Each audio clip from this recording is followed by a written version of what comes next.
आप सभी का खैर मकदम है आपके अपने official YouTube channel chalk and duster academy में एक बार फिर से। और आज आप लोगों के लिए मैं एक अहम वीडियो के साथ हाजिर हुआ हूँ। जैसा कि आप लोग बखूबी जानते हैं कि हम लोग DSSB TGT उर्दू और DSSB TGT पंजाबी के हवाले से या और दीगर सब्जेक्ट के हवाले से आप लोगों को इन्फॉर्मेशन प्रोवाइड कराते हैं।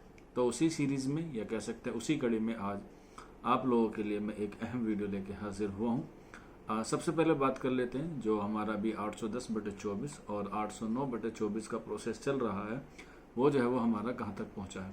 तो अभी तक जानकारी के मुताबिक मैं आपको बता देता हूँ कि आपका जो ई डोजियर है वो अभी DSSB में ही है। उम्मीद है आपको नेक्स्ट वीक जो है वो आपका ई डोजियर ट्रांसफ़र कर दिया जाएगा, जो आपका DOE देखेगा।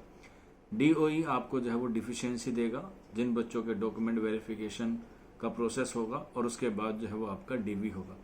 आज 31 अगस्त है, तो जब लास्ट ईयर वैकेंसी आई थी या हम लोग कह सकते हैं लास्ट टाइम वैकेंसी आई थी, तो जो ज्वाइनिंग के लिए पब्लिश होती है नोटिफिकेशन, ये कह सकते हैं आपको स्कूल अलॉट जो हुआ था वो आज ही के दिन 31 अगस्त 2022 को हुआ था, और उसका जो DV है वो 12 अगस्त 2022 में ही हुआ था। यानी कि आपके पास 12 से 30 ये हम लोग कह सकते हैं 18-19 दिन के अंदर अंदर आपका जो है वो स्कूल भी अलॉट कर दिया गया था। तो अगर हम लोग मोटा माटा मान के चलें कि आपका जो ज्वाइनिंग है प्रोसेस है वो एंड ऑफ अक्टूबर तक या नवंबर के इब्तिदा में या नवंबर की शुरुआत में आपका हो सकता है डॉक्यूमेंट के बाद ज्वाइनिंग का प्रोसेस। यानी कि आपको स्कूल जो है वो अभी 2 से 3 महीने का वक्त जो है वो लग सकता है आपके ज्वाइनिंग होने में।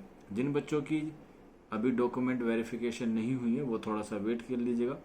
और इसके साथ साथ अगर किसी बच्चे का कोई मेडिकल या कह सकते हैं कोई एफिडेविट या और भी बहुत सारी चीज़ें होती हैं जो बच्चों की कंफर्म नहीं हो पाती, जैसे किसी बच्चे के जो है वो फॉर्म में दिक्कत आ गई है, किसी बच्चे ने जो है वो एफिडेविट नहीं लगाया है, किसी बच्चे के जो है वो मार्क्स कम आ रहे हैं, CTET में कम है, एज है, किसी को मेडिकल में बाहर निकल जाने का डर है, तो उसके लिए आपको जो है वो अभी सिर्फ और सिर्फ वेट करना है। अभी आप लोग जो है वो कुछ नहीं कर सकते। अगर आप कुछ करना ही है तो आप लोग जो है वो DSSB ऑफिस जा सकते हैं। अभी 1-2 दिन में बच्चे जो है वो फिर से जाएंगे। इससे पहले 3 अगस्त को भी जो है वो काफ़ी सारे बच्चे गए थे, तो आप लोग भी जो है वो दोबारा जा सकते हैं। इसके अलावा जब रिजल्ट आया उसके बाद भी बच्चे जो है वहाँ पर गए हैं। अगर आपको लगता है कि वहाँ पर जाने से कुछ फ़ायदा हो सकता है तो आप लोग जो है वो ज़रूर से ज़रूर वहाँ पर जा सकते हैं और अपनी बात रख सकते हैं। तो जब लास्ट टाइम बच्चे गए थे तो कुछ बच्चे ऐसे थे जिन बच्चों का पॉइंट या 1 या 1.5 नंबर से जो है वो रुक चुका था, और कुछ बच्चे ऐसे भी थे जिनका सिलेक्शन हो गया है, यानी कि कट ऑफ बिल्कुल वहीं जाके रुकी है, लेकिन उनका जो है वो सिलेक्शन किसी वजह से नहीं हुआ, तो वो नए RR के अकॉर्डिंग यानी कि रूल रेगुलेशन के अकॉर्डिंग जो है वो उनका सिलेक्शन नहीं हुआ, क्योंकि उनके कुछ रूल रेगुलेशन होते हैं वहाँ पर जो है वो काफ़ी तफसील से जो है वहाँ पर उनको बात बताई गई थी। अब बच्चे कन्फ्यूज़न है न्यू RR को लेके कि न्यू RR जो है वो क्या है। तो न्यू RR जो है वो उसमें काफ़ी सारी तब्दीली हुई थी। जैसे सबसे पहले तब्दीली तो यही हुई थी ख़ास तौर पे MIL के लिए, यानी कि मॉडर्न इंडियन लैंग्वेज के लिए। जो आपकी मॉडर्न इंडियन लैंग्वेज है कि आपको जो है वो अब फर्स्ट पेपर का जो क्राइटेरिया है 40% का, वो आपको हटा दिया जाएगा। इसके अलावा मॉडर्न इंडियन लैंग्वेज के लिए ये एक सुविधा की गई थी। इसमें काफ़ी सारे सीनियर्स टीचर्स ने जो है वो इसमें मुहिम चलाई थी और उसमें उनको कामयाबी मिली। हालांकि उसके बाद जो है वो उसमें एज में जो है वो कटौती की गई, अब 30 और 32 जो है वो कर दी गई, जिससे बच्चों को बहुत नुकसान हो रहा है और वैकेंसी भी हर साल नहीं आती हैं, और इसलिए बच्चे जो है वो ओवरेज हो जाते हैं। ख़ास तौर पे जो मेल कैंडिडेट हैं उनके साथ, क्योंकि फीमेल के लिए जो है वो 40 है, इससे जो है वो उनको संतुष्टि है, लेकिन मेल वर्ग जो है या पुरुष वर्ग जो है उन पर जो है वो बहुत ज़्यादती हो रही है। हाँ, आप इस बात के लिए जो है वो आवाज़ उठा सकते हैं, क्योंकि अभी जो है वो आपकी नई वैकेंसीज आनी है, ख़ास तौर पे TGT उर्दू की जो या और भी दिए सब्जेक्ट की आने वाली है। दिसंबर में उसका नोटिफिकेशन आपको देखने को मिलेगा।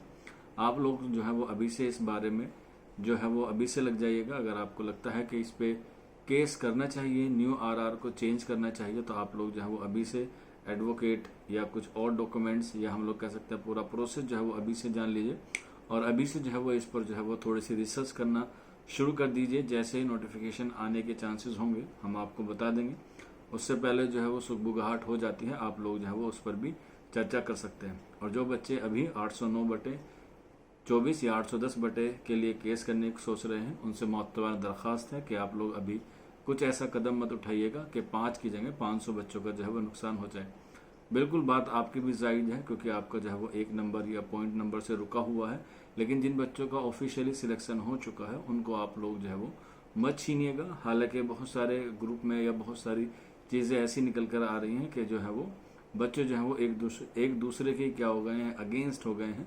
उसकी वजह यही है कि उनका सिलेक्शन हो गया है और किसी का नहीं हुआ है, तो इसलिए कुछ बच्चे जो है वो अग्रेसिव में हैं और कुछ बच्चे जो है वो पेशेंस में हैं, या कह सकते हैं एक पॉजिटिव उम्मीद के साथ जो है वो बैठे हुए हैं। क्योंकि DT+2 में मैं भी कई बार गया हूँ बच्चों के रिगार्डिंग, चाहे वो एग्जाम से रिलेटेड हो, चाहे वो आपका रिजल्ट के रिगार्डिंग हो, चाहे फिर वो UR कैटेगरी में कुछ बच्चे कैटेगरी वाले चले गए हैं उनको वापस से लाने के लिए। तो हम लोग कई बार DT+B ऑफिस गए हैं खुद ही पर्सनली।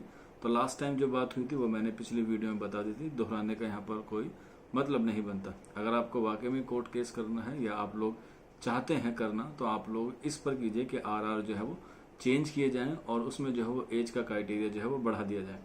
हालांकि जब लास्ट टाइम RR चेंज हुआ था तो उसका नुकसान बहुत सारे बच्चों को भुगतना पड़ा, खास तौर पे कंबाइंड वाले बच्चों को जिनका कंबाइंड रिजल्ट आता है और वो लैंग्वेज में आते हैं। अगर मिसाल के तौर पे देखा जाए तो उर्दू के हवाले से देख सकते हैं कि RR के अकॉर्डिंग आपका जो है वो फर्स्ट पेपर का क्राइटेरिया खत्म कर दिया गया था, लेकिन उसका एक दूसरा पहलू पे भी अगर हम लोग गौर फिक्र करें तो इसमें आपको वेटिंग लिस्ट आपको जो है वो देखने को नहीं मिली। इसके अलावा एडिशनल सब्जेक्ट के रिगार्डिंग इसमें काफ़ी RR चेंज हुए। इसके अलावा जो है वो आपने एज क्राइटेरिया देखा वो भी कम हुआ, यानी कि DT+B ने एक चीज़ दे के हमसे जो है वो 3-4 चीज़ें जो है वो छीन ली है।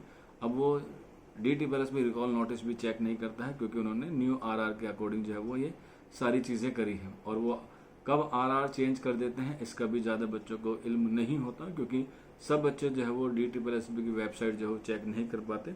जब उन्हें लगता है कि हमें करनी चाहिए तब तक जो है वो बहुत देर हो चुकी होती है। तो इस देर से बचने के लिए जो बच्चे आने वाले वैकेंसी की तैयारी कर रहे हैं, क्योंकि आने ही वाली है, ड्राफ्ट बिल्कुल तैयार है, उसका जो है नोटिफिकेशन इस प्रोसेस के एंड होने से पहले भी आ सकता है। तो जिनका 1-2 नंबर से रह गया है, अगर वो वाकई में अपनी जॉब चाहते हैं DT+B में, तो वो इस बार एक बार और मेहनत कर लीजिएगा। हालांकि ये कहने में बहुत आसान है, लेकिन ग्राउंड लेवल पे ये करना बहुत मुश्किल होता है कि आप 1 नंबर से रह जाएं। लेकिन फिर भी अगर आप लोग चाहते हैं तो आप लोग जो है वो ज़रूर से ज़रूर इसमें जो है वो अपने आप को ज़रूर से शामिल कीजिए और नई वैकेंसी के अकॉर्डिंग जो न्यू RR होंगे उसमें एज क्राइटेरिया होगा उसे जो है वो आप बढ़ाइएगा। 36 या 40 तो करवाइएगा ज़रूर, क्योंकि और अदर स्टेट में जो है वो 40 है। और क्योंकि जब केस होगा तो जाहिर सी बात है उसमें पैसे भी चाहिए, उसमें वक्त भी चाहिए। तो ख़ास तौर पर वो बच्चे इसकी जिम्मेदारी ज़रूर लें जो दिल्ली में रहते हैं, और उसमें आपको पता है ख़र्चा भी बहुत होता है। तो जो बच्चे इस बार सिलेक्ट होंगे 809/24 में या 810/24 में या और अदर सब्जेक्ट के, तो वो भी अपना अपना कंट्रीब्यूशन करे, ताकि जो बच्चे बेरोजगार हैं उनको जो है थोड़ा सा क्या मिल जाए, सपोर्ट मिल जाए, क्योंकि आपकी जॉब लग जाएगी और आपके पास एक सेटलमेंट या एक अच्छी लाइफ होने की पूरी आसार हो जाएंगे। तो जो बच्चे बाद में RR के लिए फाइट करेंगे उनको जो है वो सपोर्ट करना सभी की जिम्मेदारी है, चाहे उसमें हम हों चाहे आप भी हो, आपकी भी जिम्मेदारी है। और ये RR जो है वो वाकई में जो है वो चेंज होने वाला होना चाहिए, क्योंकि अदर स्टेट में टीचर्स की जो एज होती है वो 40 साल तक मानी जाती है, लेकिन दिल्ली में जो है वो इसको 30 कर दिया गया है। ये जो है वो बहुत एक नाउम्मीदी वाली बात होगी। एक तो वैकेंसी हर बार नहीं आती और वैकेंसी आती भी हैं तो बहुत कम आती हैं। तो अगर कोई बच्चा इस बार सोच रहा हो तो इन सारे पहलू पर जो है वो रोशनी डाल के या एक बार गौर फिक्र करके जो है वो ज़रूर इस बारे में सोचे। अगर आपको लगता है कि आपकी हक बात है तो आप उस पर जो है वो अमल कीजिएगा। बाकी कोर्ट केस से जो है वो बचेगा, इससे किसी को कोई फ़ायदा नहीं होता है। जो बच्चे का सिलेक्शन हुआ है उन बच्चों का जो है वो पूरा प्रोसेस हो जाने दीजिएगा। अगर सीट बचती है, क्योंकि बहुत सारे बच्चे ऐसे होंगे जो एलिजिबल नहीं होंगे, उनका RR जो है वो फुलफिल नहीं कर पा रहे होंगे, आप उनकी जगह जो है वो अपना सीट के लिए आप अपनी बात रख सकते हैं।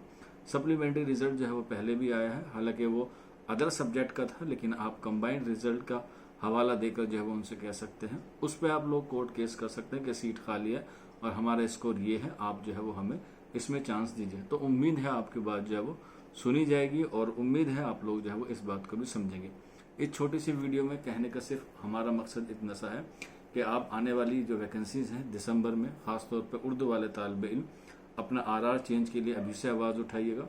और जो खास तौर पे दिल्ली के तालिब इल्म हैं वो इस पर जो है वो ज़्यादा जिम्मेदारी है, क्योंकि वो पड़ोसी हैं DSSB के, और बच्चे जो हैं वो अलग अलग इलाके से आते हैं। अब जो बच्चे अलग अलग इलाके से आते हैं वो दिल्ली नहीं आ पाते हैं, तो वो आप लोग जो है वो उनको फाइनेंशियली क्या कीजिए, सपोर्ट कीजिए, ताकि वो आपकी जिम्मेदारी को जो है वो आगे बढ़ाएं। ये छोटा सा वीडियो था, उम्मीद है आपको समझ में आया होगा। फिर भी कोई डाउट रहता है, कोई क्वेरी है, तो बराए मेहरबानी या कोई फीडबैक देना हो तो नीचे कमेंट बॉक्स में जो है वो ज़रूर दीजिएगा। आज की सेशन में इतना ही, मिलते हैं आप लोगों से जल्द ही नेक्स्ट वीडियो में। शुक्रिया फॉर वॉचिंग दिस वीडियो।